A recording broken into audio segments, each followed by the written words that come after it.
Pode se assentar. Que bom estar aqui. Que bom ter 5 minutos para poder orar com vocês. Acho que eu vou só orar e entregar. Todo mundo pregou já, né?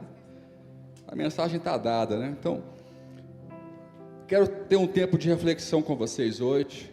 Páscoa.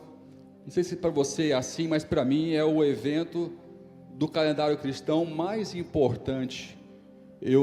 A minha leitura do conhecimento teológico da igreja é nessas festas, porque o dia que eu ver a igreja mais cheia na Páscoa do que no Natal, eu vejo, poxa, a igreja está entendendo o que é cristianismo, está entendendo o que é a Páscoa, ela está sabendo explicar a razão da sua fé conforme fala a palavra de Deus. Estejais sempre aptos para explicar a razão da vossa fé.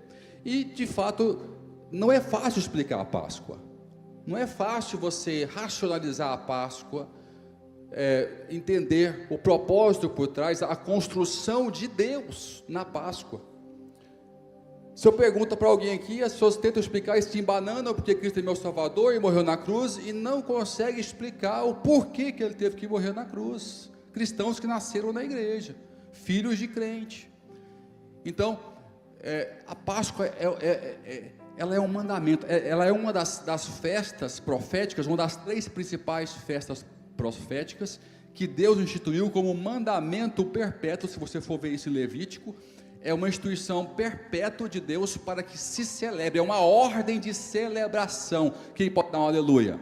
Então, se você está triste, eu estou te ordenando celebrar com alegria hoje, porque é a ordem de Deus em nome de Jesus. Você pode dizer amém? Você pode aplaudir e celebrar? Então hoje não tem espaço para tristeza. Está triste? Engole o choro. Te ordeno, celebre. Páscoa celebra, tabernáculos celebra, Pentecostes, colheitas, celebre em nome de Jesus. Por vezes, se não fosse, nós não sorrimos, nós não temos tempos de alegria, e Deus tem que dar uma confronta, dizendo, engole o seu choro e sorri, engole o seu choro e celebre, porque tem muito mais para celebrar do que para chorar em nome de Jesus. Eu creio nisso. Então eu tenho muito o que falar, tenho pouco tempo, mas eu quero orar e quero dizer uma frase para você importante, que ecoa no meu coração. Da única vez em 25 anos de ministério que eu ouvi a voz de Deus, eu ouvi só uma vez, a voz que me acordou, que eu fiquei morrendo de medo de abrir o olho, e a voz não sai da minha cabeça, e fala o seguinte: não é só palavra, não é só conhecimento, é preciso unção. E ele me mostrou uma geração que vinha após a minha geração, após a nossa geração, que pregaria essa mesma pregação, e que um grande avivamento iria chegar, porque ninguém iria resistir a essa pregação.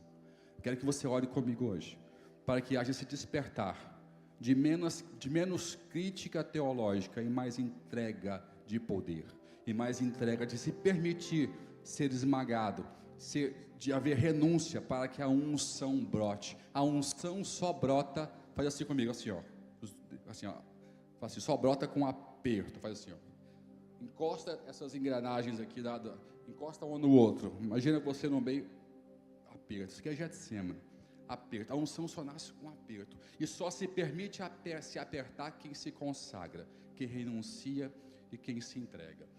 A Páscoa é um convite para você confirmar a sua entrega. Quero ouvir um amém.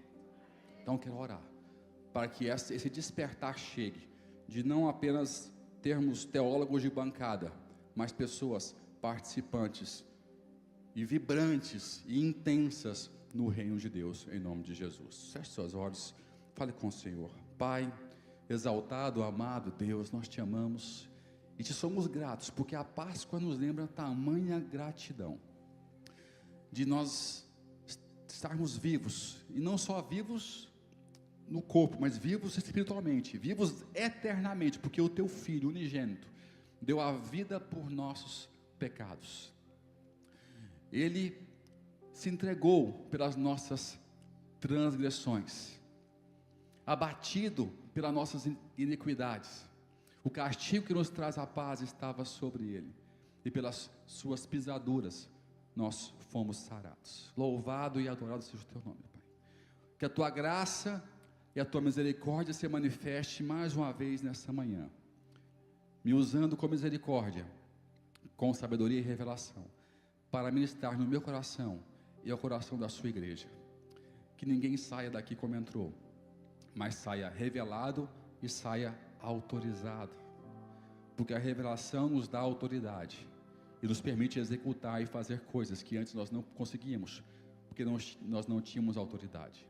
Nos dê o conhecimento que nos falta para recebermos autoridade, para cumprir o teu santo, pleno e poderoso propósito em nossas vidas, Pai. Conduza esse momento, que venha ser o Espírito Santo a falar, que venha ser o Senhor a falar e não o homem. Tire de mim qualquer opinião própria e coloque na minha boca a tua revelação, para que possamos sair daqui, Senhor, radiantes, consagrados, santificados pela tua presença, empenhados com o reino de Deus, com o evangelho do reino, com o poder que está por trás dele, para exaltar o teu nome e torná-lo conhecido em toda a terra, como o Senhor nos comissionou até os confins da terra, segundo a tua palavra. Nós te amamos e já somos gratos, porque cremos que essa oração é segundo a tua vontade, que a tua vontade é soberana e ela se manifestará em nossas vidas, em nome de Jesus. Só quem quer dizer amém, dê um aplauso bem forte ao Senhor.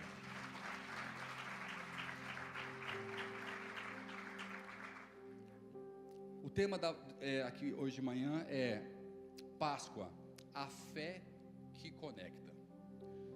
Eu tenho pouco tempo, não posso entrar muito no assunto da fé. Eu falei sobre isso um pouco no culto passado. Se você depois quiser se aprofundar, vai no YouTube, procure o culto do domingo passado, que eu falei muito sobre fé. E eu creio que a palavra fé, ela é muito pobre na Bíblia, segundo o que ela realmente significa. Porque a Bíblia, quando foi traduzida do grego para o hebraico, colocou-se apenas crer ou a palavra fé. E a fé não é só uma palavra simples, ela é uma palavra conceitual. Ela aponta para um conceito e não só uma definição simples e engessada, né? E eu vou te mostrar hoje na Bíblia que os apóstolos, quando você busca no original grego ou hebraico, os apóstolos eles alternavam em tipos de palavras que explicavam fé, para diferenciar a fé em Deus, que operava milagres, e a fé de apenas crer. Então, a palavra em português não diz ser só crer, porque crer também vem o acreditar lógico, o acreditar óbvio, o pleno, não é? Mas quando você fala sobre fé, a fé, ela tem que conectar, não é? Então, o primeiro tópico hoje é a fé que conecta. Que tipo de fé eu tenho expressado? O tema, né, o texto central da festa profética é Marcos 5, 25 a 29, que é o texto daquela mulher do fluxo de sangue. Todos conhecem a história, quem pode dizer amém? Aquela mulher, ela sofreu muitos anos, e ela descobriu uma forma de se conectar através da fé dela, porque a fé de saber que um Cristo existia e estava curando, todo mundo sabia. Ela não era a única pessoa que sabia que tinha um Cristo que estava curando enfermos, libertando os endemoniados, curando o surdo, curando o cego, pregando com autoridade. Várias pessoas tinham a fé, ou seja, a consciência lógica de saber que naquele momento existia esse profeta, essa pessoa, ou o suposto Messias que havia de vir, estava vivo, estava lá, estava andando. Mas ela expressou uma fé diferente, uma fé que se moveu ao ponto de se conectar. Então, a pergunta-chave aqui é essa: a fé que você tem é uma fé de saber que Ele existe, de saber encarar o óbvio ou o lógico espiritual, ou é uma fé que te conecta com alguma coisa? Estão entendendo? Ela fala assim: se tão somente tocar nas suas vestes, sararei. E logo se lhe secou a fonte do seu sangue, e sentiu no seu corpo estar já curada daquele mal. Uma fé que moveu uma ação, uma fé que plantou a fraqueza física. Pessoas falam, não vou porque eu estou cansado. Ela estava, imagina uma pessoa anêmica. Uma pessoa anêmica, quem que já teve anemia?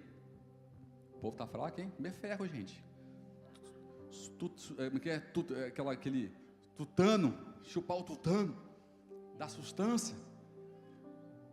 Fraqueza, quem está com fé tem fraqueza, tem palidez. É uma ótima razão para não se mexer, sim ou não? Só quem teve sabe, é uma ótima razão para você não se mexer. Ela achou uma razão melhor, ela tinha essa fraqueza, tinha esse brancão no... Eu imagino ela com a boca branca. A gente passa um susto, às vezes fica com a boca branca. Imagina você ficar sangrando 12 anos, boca branca, boca pálida, fraqueza física. E ela achou uma força que a moveu aonde todo mundo fica parado. Quem está me percebendo aí? Diz aleluia.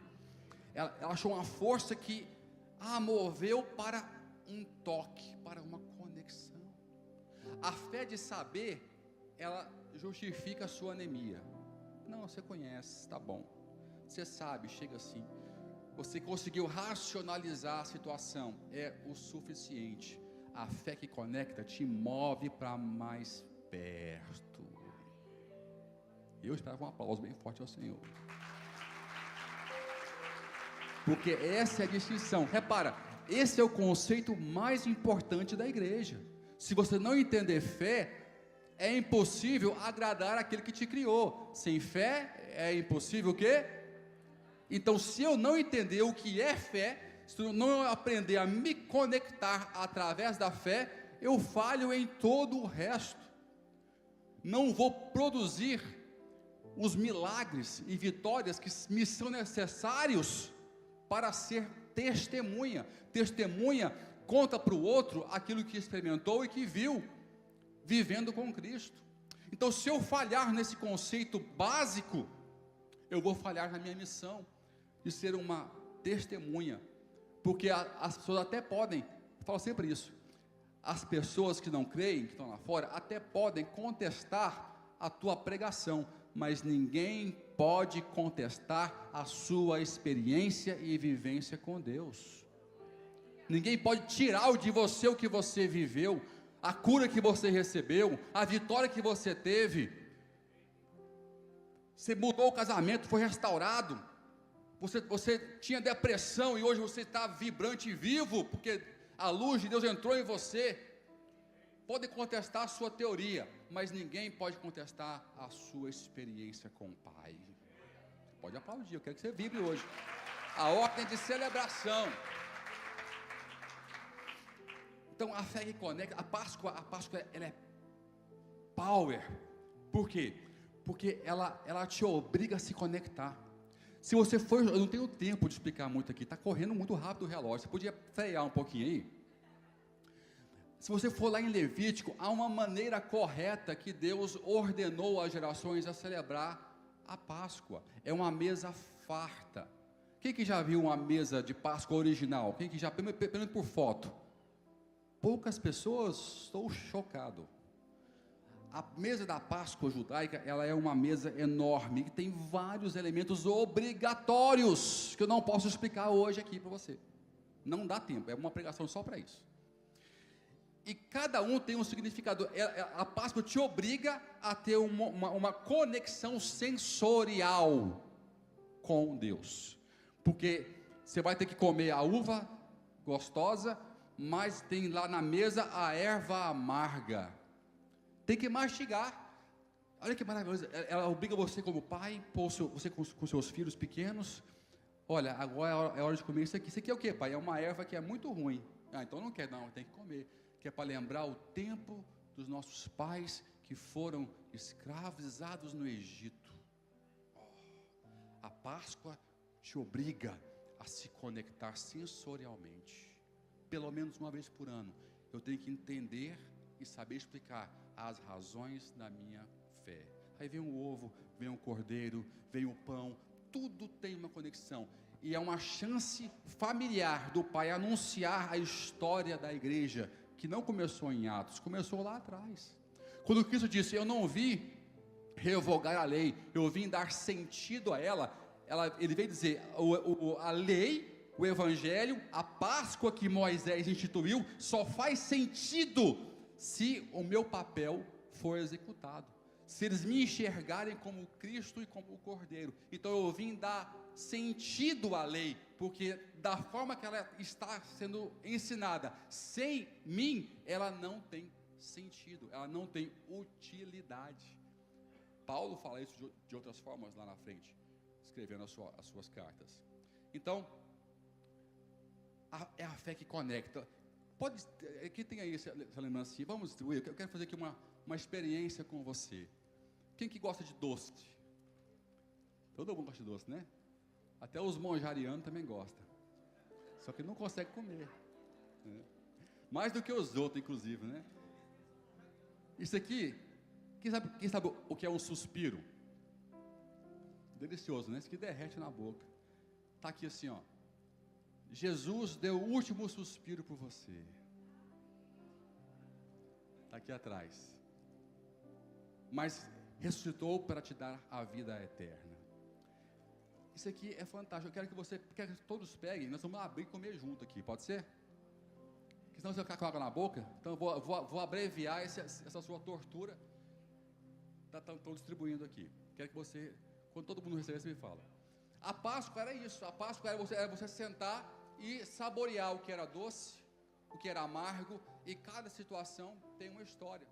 O suspiro não está na mesa da Páscoa, mas é uma forma de você entender que se você pode ter a doçura da vida eterna, a doçura das bênçãos, a doçura da autoridade, do Espírito de Deus em você, é porque alguém pagou um preço muito alto antes disso, para você poder experimentar a doçura do Senhor em sua vida. Agora, quem recebeu, eu quero que abre. Você vai abrir isso aí, vai pôr tudo na sua boca.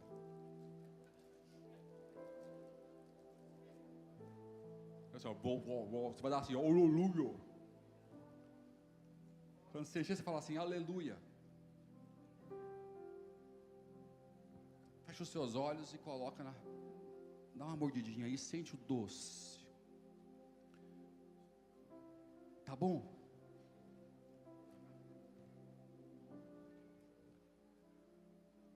Tá bom, Elias? Quanto te custou isso aí? Nada? Foi de graça? Machado, tá gostoso? Quanto te custou isso aí? Nada? Alguém te cobrou algum dinheiro para você poder... Agora o golpe tá aí, cai quem quer, agora eu vou te cobrar. Já abriu, já comeu, vou dar só o meu preço. Nunca, lição básica, se você for viajar, em especial para o Médio Oriente, nunca prove nada, nem coloque a mão em nada. Estava eu e Israel, pastora Viviane, eu doutrinei ela, Viviane, não pegue em nada. Viviane, não pegue. Fiquei meia hora, Viviane, não pegue em nada. Viviane, se der água, não pegue em nada. Primeira chance que ela teve. Primeira chance, o cara chegou lá, aqui que lindo, tal, e deu na mão dela, para você, ela pegou. Rapaz, para devolver aquilo pro cara, você não tem noção. Então já é uma lição básica, que se eu peço, agora eu vou 100 euros por cada um, você estava enrolado. Mas não é esse o propósito. Entenda uma coisa, nada é de graça. Alguém se ofereceu para fazer esse suspiro.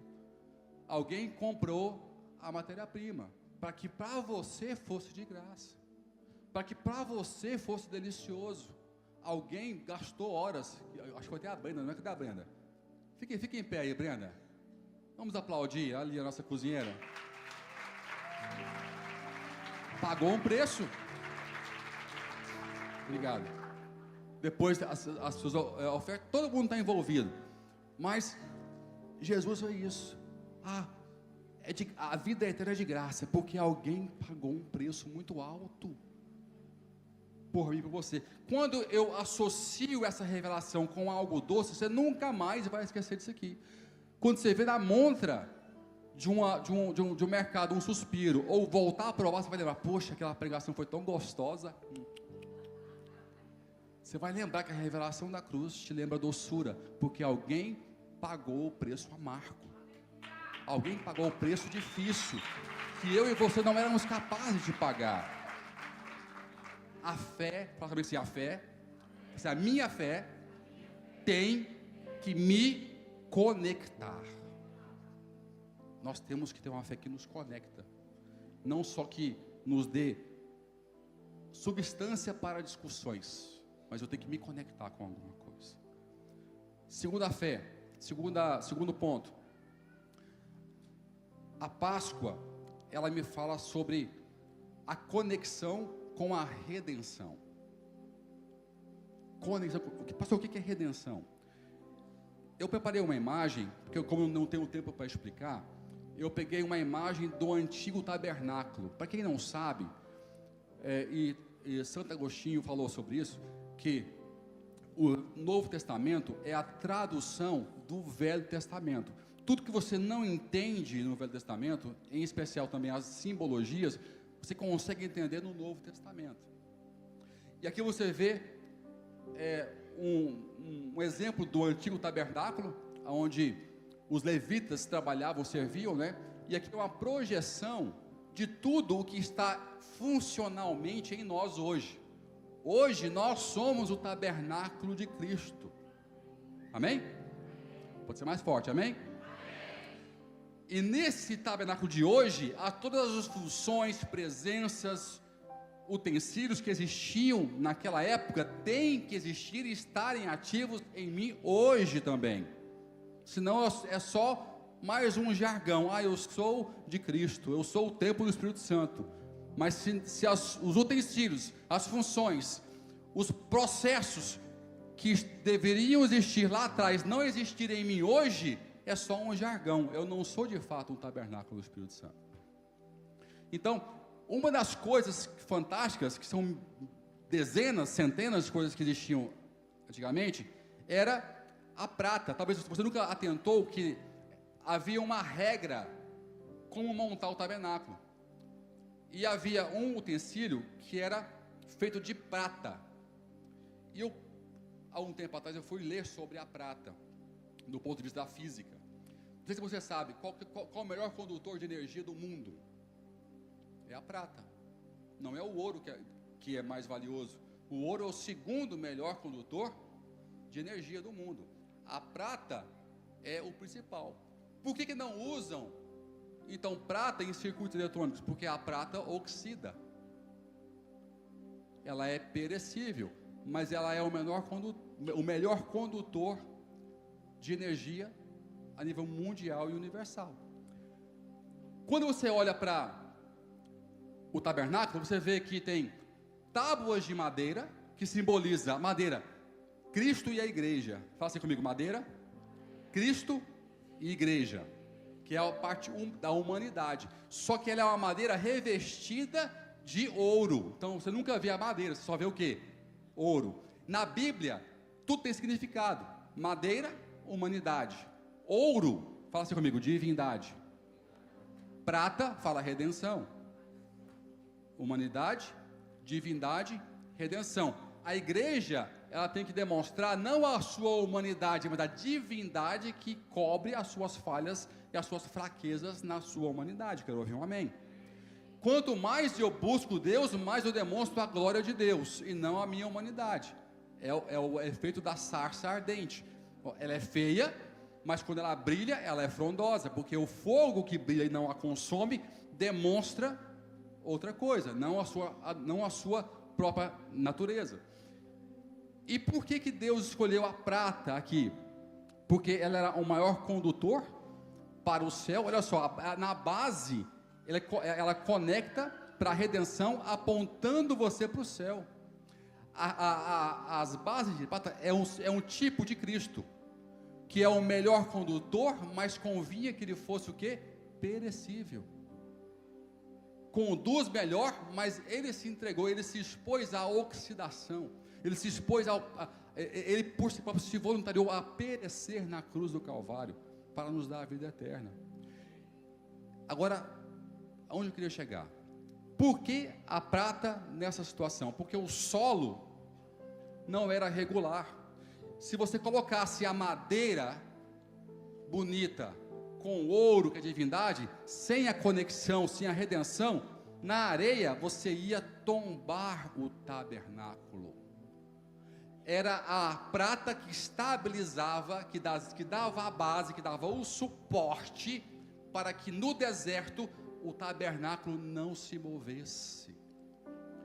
Então qual que é a revelação aqui? Conexão, fé é conexão e é equilíbrio no solo que Deus te plantou, meu irmão. Deus te plantou, não porque o solo é bom, é porque a base dele para você, ela é suficiente.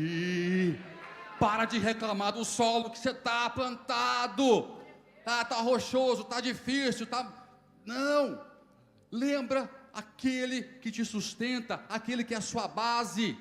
Se está ficando sem equilíbrio, se está ficando difícil, é porque você saiu da base, saiu da redenção, saiu da prata. Volta para a redenção, volta para a cruz, volta para a rocha que te sustenta, meu irmão, e não vai ter nada que te balance, não importa se tem vendaval ou tempestade de areia, tudo vai te manter em pé, sólido e forte. A Páscoa me lembra isso. Pode aplaudir. A Páscoa me lembra que eu posso ter equilíbrio, não importa a situação, não importa a circunstância, não importa o gigante que se levanta. Se Ele é meu Redentor, e se Ele vive, eu tenho base suficiente para me manter de pé, em nome de Jesus. Eu tenho mais 12 minutos, aleluia. Terceiro, posso? Não me tenta, não me testa, então eu vou voltar aqui para trás, você está me testando. Eu quero saltar para a terceira coisa que me ensina em relação a Páscoa, em relação à conexão. E quero, me perdoe ser um pouco redundante, porque eu falei sobre fé, que ela é conceitual, mas eu não expliquei a fé. Eu quero explicar a fé para você hoje. Como que eu posso viver pela fé?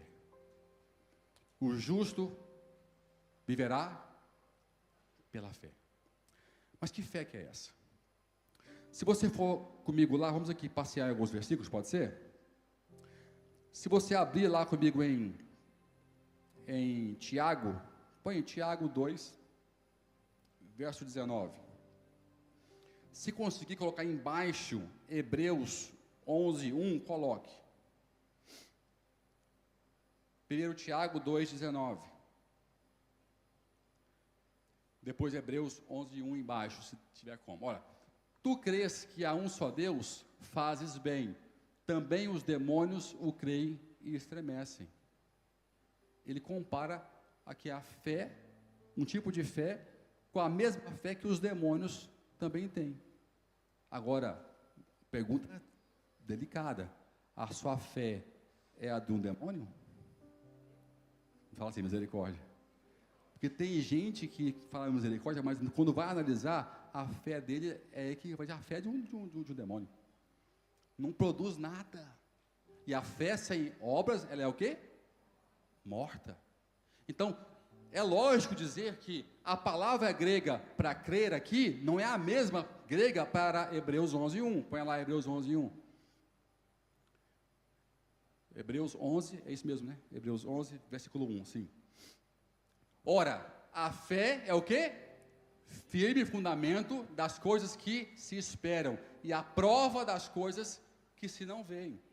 Olha, a primeira fé de Tiago 2,19 é uma palavra que não sei como é que se pronuncia, mas seria pisteuo. E a segunda palavra grega de Hebreus é pistis. Pistis. São duas palavras. Eu falei, a palavra fé em português está incompleta, porque os apóstolos se esforçaram em definir em cada discurso um tipo de fé para cada de ensinamento. Então, a palavra fé aqui em Tiago, ela quer dizer o quê? Ela quer dizer que aqueles que creem no fato, mas não se lançam na relação. fé, que eu sei, eu não posso negar o fato, não posso negar o Jesus arqueológico, não posso negar o que ele fez por nós na cruz, não posso negar o fato, mas eu não me lancei ainda na relação com esse Redentor. Depois temos a fé de pistes, que é equivalente à fé hebraica, que quer dizer emuná, que é, eles reconhecem a base, mas não se apoiam, eles reconhecem a base, mas não se apoiam, mas se apoiam nela, é isso que eu quero dizer, eles se apoiam nela, eles se apoiam naquilo que é fundamental, naquilo que é o Redentor, que estabiliza o seu solo. Então, a palavra hebraica para a fé, ela é a palavra emuná, e você vê essa palavra duas vezes, várias vezes, mas eu quero te dar aqui duas vezes que você vê ela aqui no Velho Testamento. Abra aí Abacuque 2:4.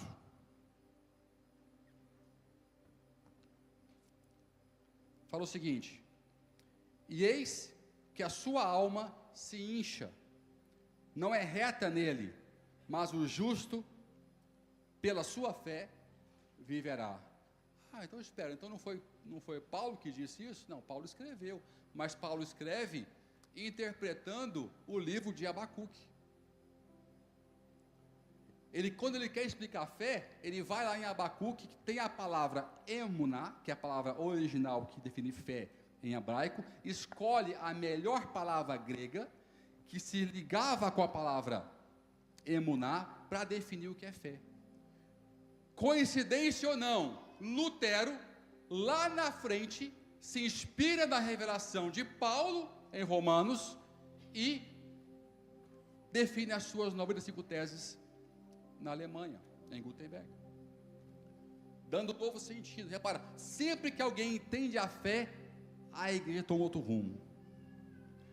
Sempre que você entender de verdade o conceito que te move, e que pode mover as coisas à sua volta, a sua vida vai tomar outro rumo. Quero ouvir um amém.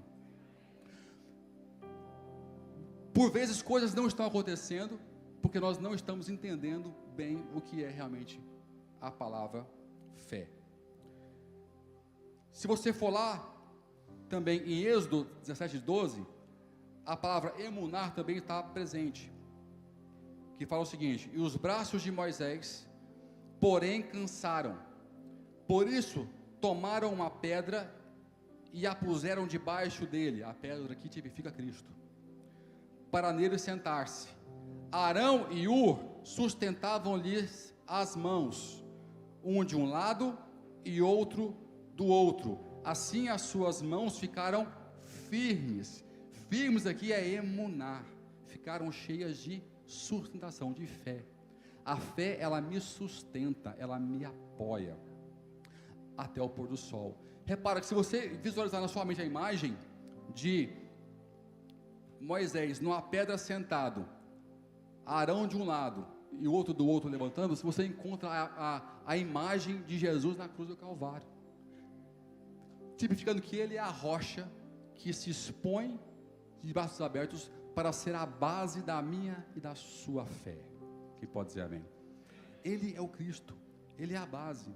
Se a sua fé não é o seu ponto de partida em tudo, alguma coisa está errada. Tudo que você inicia na sua vida tem que ter um início em Cristo, um início na cruz, um início numa revelação do Altíssimo, porque senão a base da sua redenção vai ser de areia, e mais cedo ou mais tarde aquilo vai tender a balançar. A maior proteção nossa é vigiar para que nada comece sem começar na base de Cristo, que é o Senhor. Então isso é muito, muito forte. Põe aquela outra imagem da palavra emuná em hebraico, aquela anterior. Olha isso aqui. Eu fui buscar o léxico antigo, que ela houve uma variação. E aqui você vê que a palavra emuná, ela escreve da direita para a esquerda. Quem analisa o hebraico entende que cada caractere isolado tem o seu significado. Aleph, Mem, Vav, Nun, Ei. Você separa as consoantes, você separa os caracteres, cada um tem o seu significado. E quando você vai combinando eles vão formando as palavras. Tá? O que eu descobri? Que a própria palavra, nos seus caracteres, é uma palavra que anuncia Cristo, já no Velho Testamento. Por quê? A primeira simboliza Aleph, que é o sacrifício. O boi era o que era sacrificado. Força, boi, liderança. A segunda é fluxo, água, sangue. É o fluxo. É o que esse caractere isolado quer dizer. O Vav quer dizer uma estaca.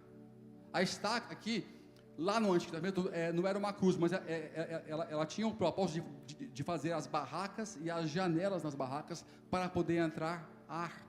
Não sei se você sabe, a palavra espírito em hebraico é ruah, que quer dizer vento, quer dizer soprar. Então, a estaca quer dizer a cruz, o apoio. Num, peixe, semente, vida. E aqui quer dizer revelação, sopro, braços abertos.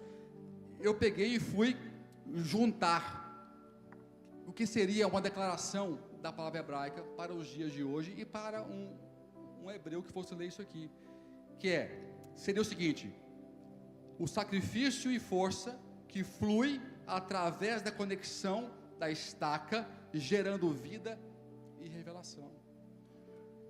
Essa é a definição de fé. É aquilo que me move através do maior sacrifício que a terra conheceu, que é o de Cristo Jesus. Fé é fluxo. Fala assim comigo: fé é o fluxo. Põe aquela última imagem dos rios, para a gente poder encerrar. Quero que você entenda isso aqui hoje. Não, a dos rios. Fé é fluxo. Imagina dois rios com fluxos diferentes. Quem que já viu uma enchente? Agora nós vimos os tsunamis, né? Os tsunamis são muito avassaladores. Eu estava vendo uma reprise de um que teve no Japão há pouco tempo. Ele vem sereno, parece que não vai fazer nada com ninguém, né? Ele vem calminho, mas quando ele toca na margem, ele vira árvores, ele vira carro, ele vira as coisas com uma força tremenda, porque a massa crítica do volume da água é muito mais forte do que aquilo que você achava que era forte na terra, e aquele peso vem arrastando tudo, e nem é preciso ser muito alto, basta se envolver. Agora imagina, achou a imagem, Jay? Está quase, né? Vai sair, em nome de Jesus. Então imagina nós somos perto da água, de um rio volumoso e forte, nós somos uma pena, sim ou não? Se você não souber o que está fazendo, se você se coloca um braço ou uma perna, você vai aonde? Você é puxado pelo fluxo. Fé é mais ou menos assim. Fé é onde, aí está aí a imagem. Imagina dois rios, um fluxo para um sentido e outro fluxo para outro sentido. A janela é a cruz. Fé é qual fluxo eu decido me envolver. Vamos voltar lá para a mulher do fluxo de sangue, quando ela pegou e se moveu até Jesus, ela foi chegando perto da maior massa crítica. Como eu vou explicar? Acho que tem gente que não está entendendo. Deixa eu tentar dar daqui outro exemplo. Os mundos, por exemplo, quando o mundo orbita, já viram Saturno? Tem aquele anel, certo? O Saturno, ele tem a maior massa crítica, que determina uma gravidade. Os corpos mais pequenos começam a orbitar em volta, porque a maior massa crítica atrai a menor massa. Esse é o princípio da física, tá? Fé é isso. Quanto mais a mulher do fluxo chegava perto de Jesus, ele estava chegando perto da maior massa crítica a nível espiritual. Quando ela tocou na orla, para quem não sabe, as orlas vinha do Talit, que eram 113 leis levíticas, 10 mandamentos e 101 leis levíticas.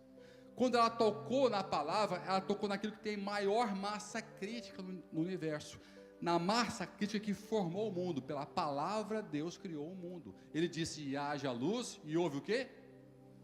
A maior massa crítica do universo chama-se o quê? Fala assim: palavra de Deus. Aqui está a maior massa crítica. Se eu orbitar através dela, eu passo a viver o que é fé. Quando eu toco, quando eu leio, quando eu sou revelado, eu estou chegando perto desse rio. Quando eu perco o controle, fala assim comigo, fala assim, perder o controle.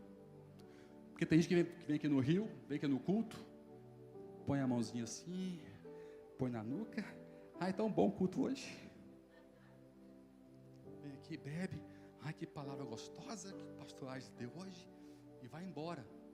Mas a fé é quando você entra para a força do rio, e você perde o controle.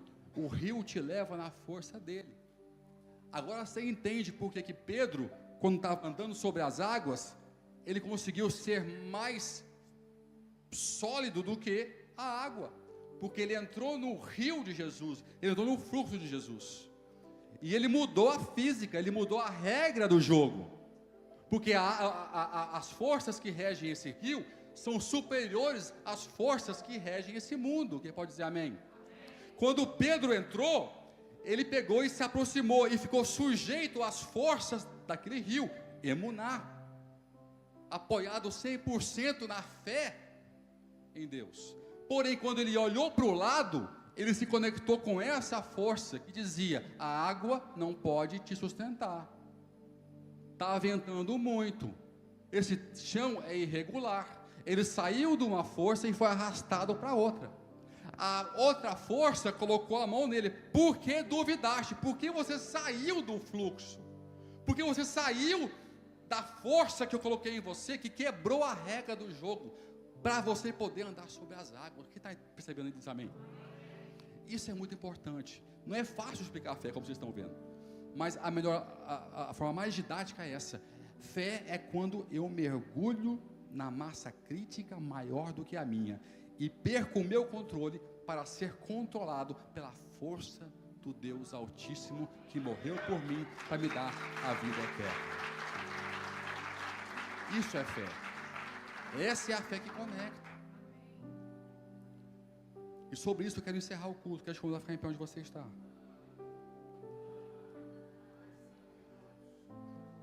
Não me testa.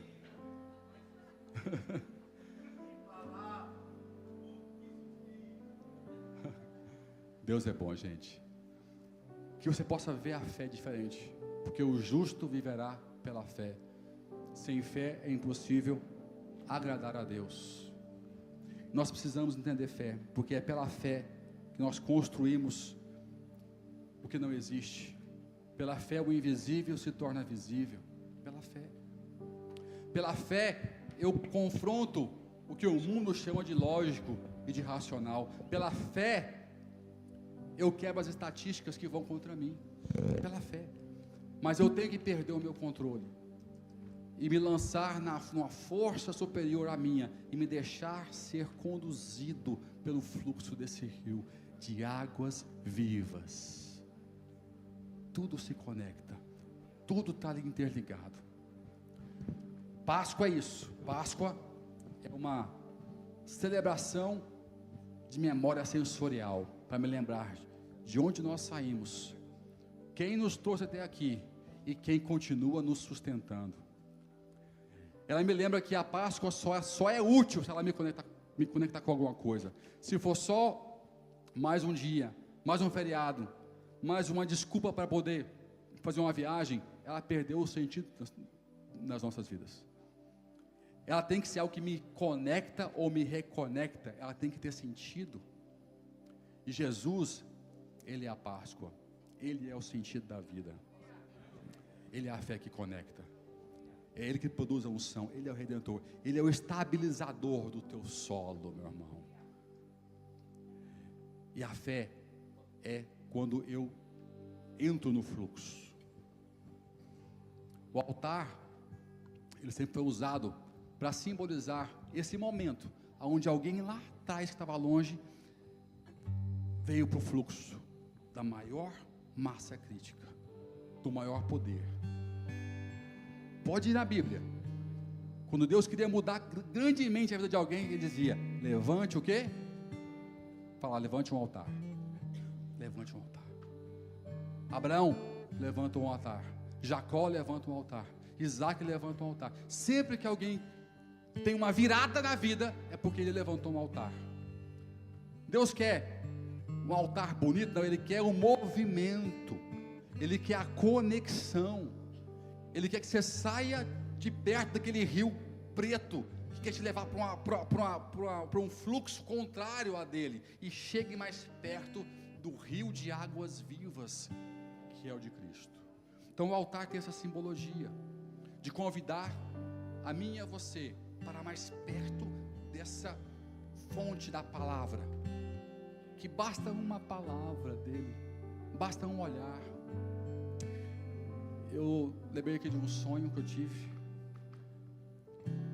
e mostra o poder de Jesus. Eu lembro que eu tenho alguns sonhos meio proféticos assim. Eu não divulgo muito isso não, porque é muito pessoal, é algo íntimo, né? Eu entendo que é para mim, não é para a igreja, mas aqui eu vou dar um testemunho. E nós pais, talvez eu mais silencioso, a Viviane talvez mais expressa muito mais do que eu, mas a gente ora muito pelos nossos filhos, né? Futuro. Meu filho tem 23, vai para 24, minha filha faz hoje 19, e o que eu posso fazer? Eu posso orar, porque chega um ponto que eu já não posso mais decidir por eles, já são adultos, eles estão fazendo escolhas por caminho deles. Eu posso orar, ser um intercessor, mas Deus sabe da nossa preocupação.